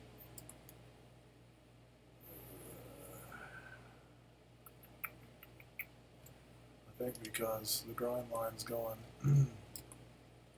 above this line. Actually, let's see what happens if I chamfer this little nubble. Nope, Oh, that's kind of a cool look, though. Oh, man, I just might have figured something out. I just have to figure out how to grind it. All right, let's mirror it, see how it looks. What I'm going to do is I'm going to select these two sides, mirror, midplane, I mean. Then we're going to mirror those faces.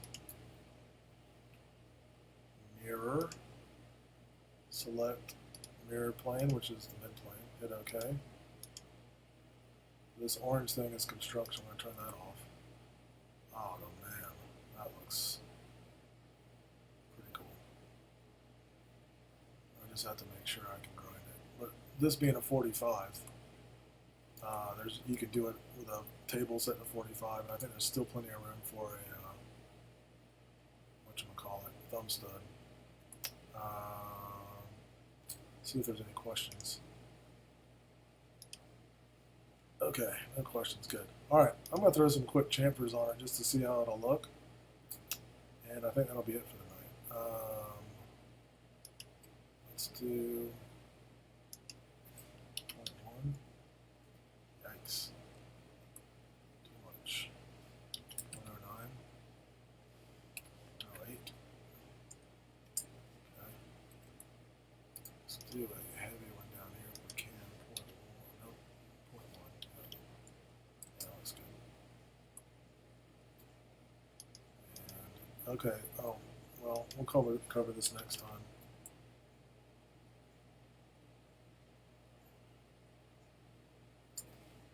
Well, that stinks because the chamfer doesn't line up with this now. I am liking the looks. Oh man, it's defaulting back to that distance, even though I just changed it. Okay, maybe that's the problem. Let's undo these. Chamfer. Equal distance. 0.1. Still doing it. 109. 108. Okay, that works. And then I want to do this one. Okay, that's good. That's still off. So, okay.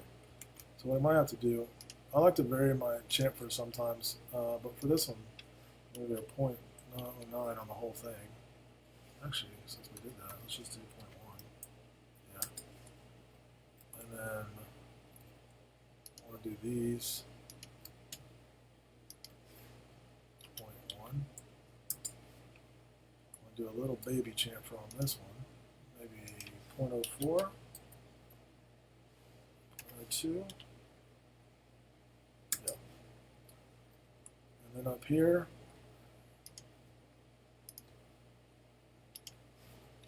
0.06. 1, maybe. I don't know. Just gotta play around sometimes. 108. Oops, not 0.8. 108. I kind of like the smaller one. Maybe like the back. 104. And then for this one, especially since it's gonna have a thumb stud, this one needs to be like super aggressive without screwing up the lock and the detent and all that, where that's at. Because I do want to have a small one on the inside. Let's leave it there for now. And let's just do 125 on the other side, just to see how it affects the detent all. Actually looks really cool on that angle. And then on this side, we are not going to be able to do much of one.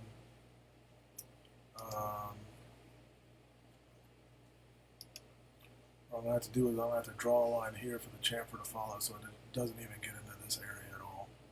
But that's still plenty of room to get your thumb in, and then I'll do a matching one on this side. And then I usually do some on the back. We'll cover all that next time. I just wanted to show you guys how it would look with the chamfers. I think it looks pretty good. So that's it, guys. Thank you. I'm going to save this. We'll cover more next time. Hope you guys have a great week. I got a lot of stuff I'm buttoning up this week. And like I said, if you're interested in the Evolution fixed blade cleaver, shoot me a message. I'm going to make a post in group, but I'm going to, for anybody that watched the live feed, I'm going to give them first shot at it because I'm only going to do a few. All right? Thanks and have a great night. Let's see if I can figure out how to turn this bad boy off. There we go.